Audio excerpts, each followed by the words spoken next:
Здравейте! Искам да ви представя този детектор. Пълно копия на Fisher 1266 с два дискриминатора, двуканален, два режима на работа. Този потенциометър се включва и се усилва звука. Това е за дискриминацията. Това са позиции, ниво на отхвърляне на металите. Има за желязо, за фолио, за олово, алумин и там други. Чак до край не съм наясно, до крайната позиция. АГ какво означава, не ми е ясно. Значи, това цеко ключе приключва дискриминацията. Значи, G-то, като се приключи наляво, значи работи стрелката с стрелкова дискриминация. Без звук. Без звукова дискриминация фактически. Има звук, но на общ режим работи и става като гадулка. Дето стрелката се изключва и се минава на стандартния режим, стандартната дискриминация на Fisher 1266. Така, това е сенса, чувствителността. Това е грунда и отдолу има спусък, който с три позиции. Значи средно положение е стандартната дискриминация. Напред се включва алметал. Назад е пинпойнта, работещ също като звуков скенер. No motion система. Така. Ами да включим апарата. Така. Прага е намален. Това от телефона се получава, някакво смущение. Значи за теста имаме тук една бургийка, 50 стотинки,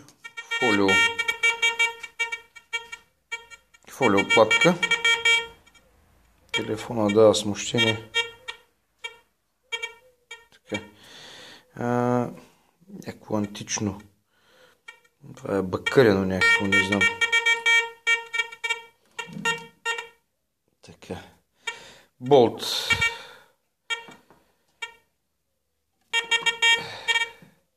И видичка. Така. Сега сме на стандартната дискриминация. Звукова. Така, да минем с тая бургия. Няма. Припуква го. Болта. Пропуква го. Да вземем 50 стотинки.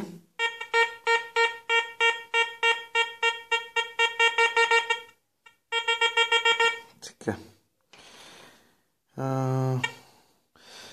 Да видим на алметал. Алметал и стрелка.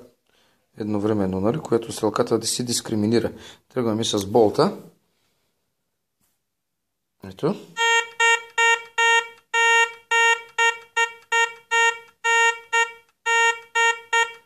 Така, ако забелязвате, отива наляво. Бургия.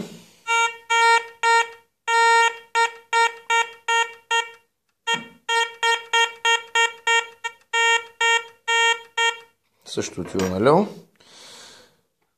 С 50 стотинки.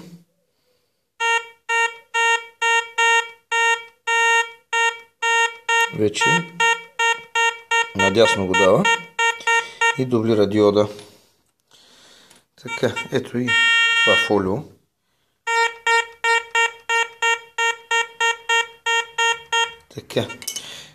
Така го разбрахме, Привключваме пак на дискриминацията стандартната и пускаме пинпойнта.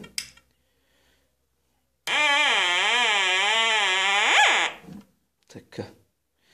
Понеже има железа тук, болтови в плота на абрихта и затова ги фаща.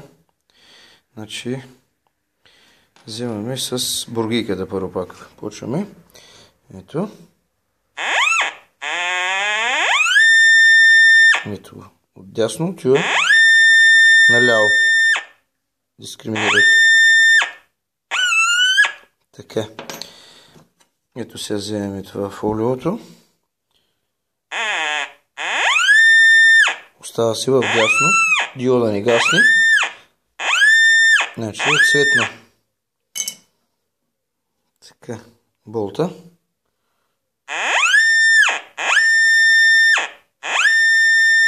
Наляво. И гасне диода. Ето.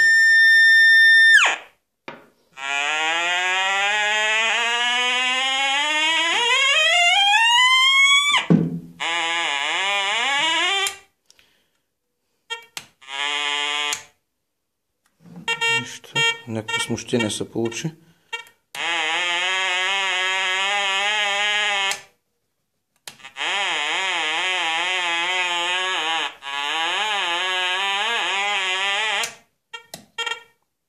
Най-вероятно батерията е паднала. Когато падне батерията, се получава това нещо.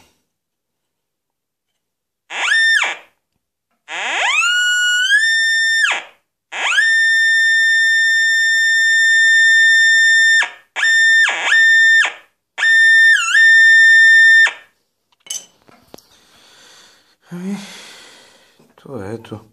Пробваме пак с бургийката.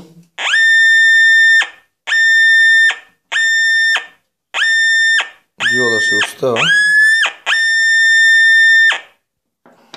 Ето стотинката пак. Ето пак се.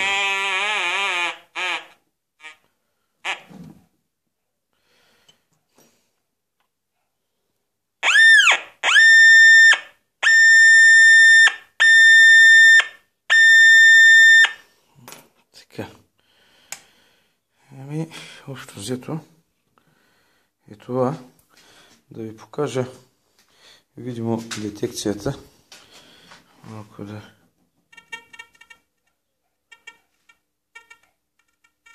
Така. Малко. Ето.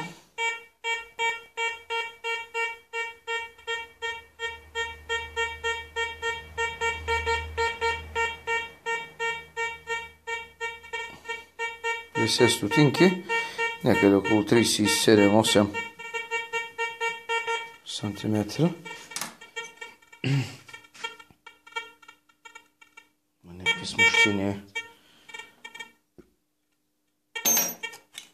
и с фолиото.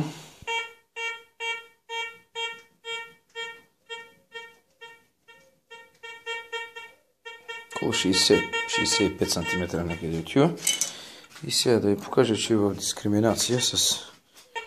Ето.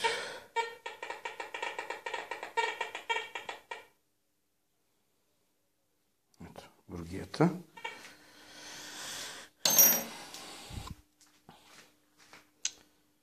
Еми, това е общо взето уреда.